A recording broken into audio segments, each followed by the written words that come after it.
Je tiens ce point presse en compagnie du colonel Claes, qui est le commandant de la section de recherche de Chambéry en charge de l'enquête. Alors, mesdames et messieurs, je vous rappelle que le 12 avril 2017, Arthur Noyer, militaire au 13e bataillon de chasseurs alpins, était signalé disparu. Les premières investigations établissaient qu'Arthur Noyer avait passé la soirée du 11 avril à Chambéry. D'abord dans un restaurant, puis dans un bar situé au Carré Curial. Il y était resté jusqu'à 0h35. Il s'était ensuite rendu dans un autre bar jusqu'à 1h07, puis dans un troisième bar entre 1h10 et 1h20. Enfin, dans une discothèque située toujours au Carré Curial. L'exploitation des caméras de surveillance permettait de déterminer qu'il était resté dans cet établissement de 1h25 à 2h03, avant d'être aperçu aux abords de celui-ci jusqu'à 2h48. Il était ensuite établi qu'Arthur Noyer était parti seul à pied en direction de la rue de la République, à Chambéry, où la dernière image de ce dernier était prise à 2h56.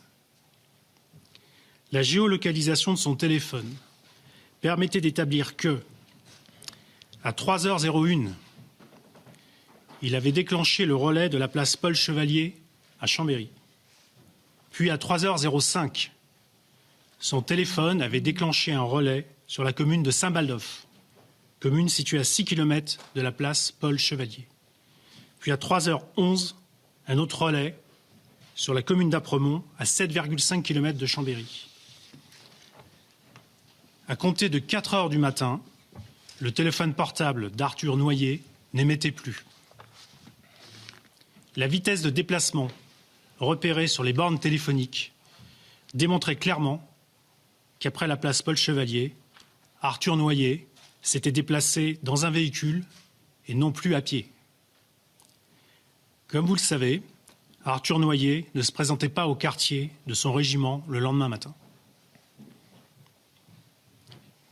Des investigations étaient alors menées pour le retrouver. Après plus de 7 jours de disparition, le parquet de Chambéry saisissait le 20 avril 2017 un juge d'instruction pour des faits d'enlèvement et séquestration sans libération avant le 7e jour. Ce sont des faits criminels, afin d'offrir un cadre juridique plus efficace à la manifestation de la vérité. Le juge d'instruction effectuait alors de nombreuses investigations techniques et scientifiques. À ce stade de l'enquête et au départ de cette enquête, les gendarmes ne disposaient d'aucune piste sérieuse. En reprenant le trajet d'Arthur Noyer, les enquêteurs analysaient les images issues de la vidéoprotection. Ils effectuaient un travail minutieux qui permettait de faire apparaître la présence d'un véhicule. En effet, sur ces images, un véhicule de marque Audi apparaissait à plusieurs reprises, dans les mêmes créneaux horaires et aux mêmes endroits qu'Arthur Noyer. Les enquêteurs de la section de recherche faisaient alors des investigations sur les fichiers automobiles et trouvaient 2900 propriétaires de véhicules de ce type sur le seul département de la Savoie. Il commençait alors un long travail de vérification. Après l'affaire Maëlys, un lien pouvait être fait avec le véhicule Audi utilisé par Nordal Lelandais, ce qui permettait alors d'effectuer des vérifications précises sur la téléphonie. Ainsi, il apparaissait que les deux téléphones utilisés par Nordal Lelandais avaient déclenché les mêmes relais que ceux d'Arthur Noyer entre 23h48 et 3h41. Des investigations précises sur le téléphone de Nordal Lelandais démontraient qu'il se trouvait dans le secteur du Carré Curial à Chambéry au même moment qu'Arthur Noyer. Puis, que le téléphone de Nordal Lelandais avait déclenché les mêmes relais que ceux d'Arthur Noyer sur les secteurs de la place Paul Chevalier à Chambéry, puis sur la commune de Saint-Baldoff et enfin sur celle de Saint-Joire. Les deux téléphones utilisés ce jour-là par Nordal Lelandais étaient éteints à 3h31 pour l'un et à 3h41 pour l'autre. Ils étaient rallumés le lendemain matin à 7h53 au domicile de Nordal Lelandais à Domessin. Par ailleurs, l'analyse des images de vidéoprotection confirmait que le véhicule utilisé par Nordal Lelandais, l'Audi, se trouvait à 2h58 rue de la République à Chambéry, mais également à 3h08 sur la commune de Saint-Baldoff. Enfin, l'examen du téléphone de Nordal Lelandais établissait qu'il avait effectué, le 25 avril 2017, des recherches sur Internet en utilisant les mots-clés « décomposition d'un corps humain ». L'ensemble de ces indices conduisait le juge d'instruction à placer Nordal Lelandais en garde à vue le 18 décembre à 10h30, puis à prolonger sa garde à vue le 19 décembre pour 24 heures supplémentaires. Durant sa garde à vue, Nordal Lelandais contestait l'ensemble des faits lui étant reprochés, tout en admettant s'être trouvé à Chambéry et à Saint-Baldoff dans les créneaux horaires relevés par les analyses de la téléphonie et de la vidéoprotection, et donc en même temps qu'Arthur Noyer. Il s'avérait en outre que le 7 septembre 2017, à proximité de la commune de Montmélian, sur un chemin de randonnée, un promeneur avait découvert les restes d'un crâne humain. Le parquet de Chambéry avait immédiatement effectué une enquête. Des recherches sur place n'avaient pas permis de trouver d'autres éléments. Mais le parquet de Chambéry avait ordonné une analyse génétique en vue de l'identification de l'ADN relevé sur ce crâne. Le 18 décembre 2017, à 12h39, le laboratoire chargé de l'analyse génétique avertissait les enquêteurs de la présence d'une correspondance entre l'ADN prélevé sur le crâne et celui d'Arthur Noyer. Le juge d'instruction diligentait alors dans l'urgence une expertise qui confirmait que l'ADN relevé sur le crâne était bien celui d'Arthur Noyer. Dans ces conditions, le parquet de Chambéry faisait des réquisitions supplétives pour assassinat dès le 18 décembre 2017. Et en raison de la complexité de l'affaire et à la demande du juge d'instruction, requérait la désignation en co-saisine des deux juges d'instruction du pôle criminel de Chambéry. Au regard des indices graves et concordants dans cette affaire, le juge d'instruction a décidé de se faire présenter Nordal Lelandais ce matin. Ce dernier a été mis en examen en début d'après-midi pour des faits d'assassinat. Et comme la loi le permet, Nordal Lelandais n'a pas répondu aux questions.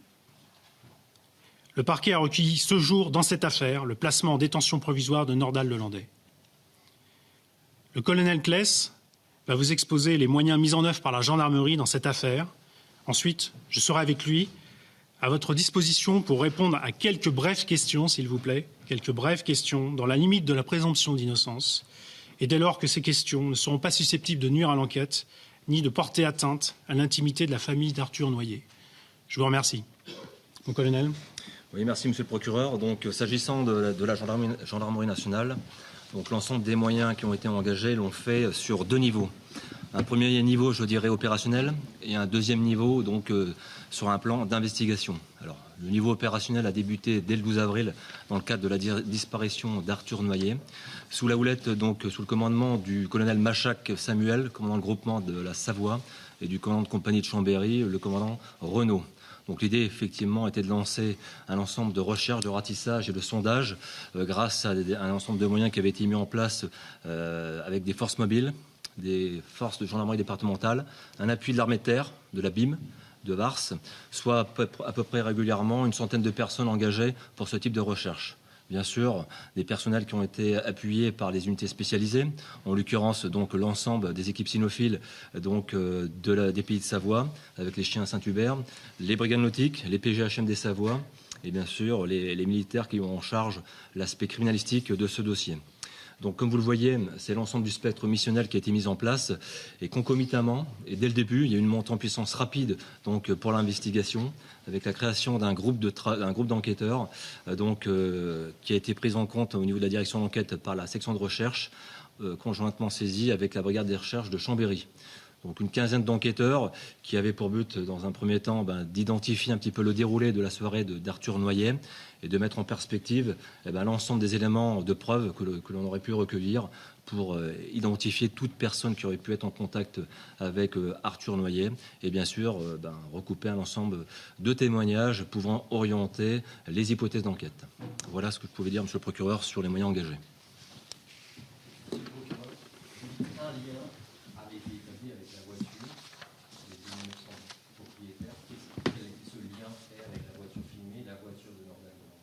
Dans le cadre de l'autre affaire, la voiture avait été identifiée. Il s'agissait du même type de véhicule. C'était déjà un énorme lien. Monsieur le procureur, sur le crâne qui a été découvert par un promeneur, est-ce que ce crâne présentait des éléments de blessure ou c'était uniquement un crâne en décomposition? C'était un crâne qui a été découvert effectivement par un promeneur. Dans un premier temps, il apparaissait comme pouvant être ancien. Néanmoins, le parquet a pris la peine de le faire analyser. Et vous savez qu'en cette matière, c'est un peu long. Les analyses ont commencé mi-décembre et nous avons eu le résultat de façon concomitante avec la garde à vue. Est-ce qu'il présentait des éléments traumatiques, une blessure, une fracture À ce stade de l'enquête, il est un peu prématuré de répondre là-dessus. Vous n'avez que le crâne? Il n'y avait que des restes d'un crâne. Est-ce que du coup de nouvelles recherches vont être entreprises dans ce secteur pour trouver le crâne, à la fois pour ce dossier et celui de Maïs? De nouvelles recherches vont bien évidemment être effectuées dans le cadre de l'information judiciaire par les 2 magistrats instructeurs. Vous avez vu les conditions atmosphériques, elles n'ont pas permis de le faire pendant la garde à vue. Mais bien évidemment, dès qu'elles s'amélioreront, des investigations plus précises, plus poussées seront effectuées par les enquêteurs. Le lieu, vous avez dit, c'est donc en près de Noyer, c'est ça? C'est ce que je vous ai dit tout à l'heure, oui.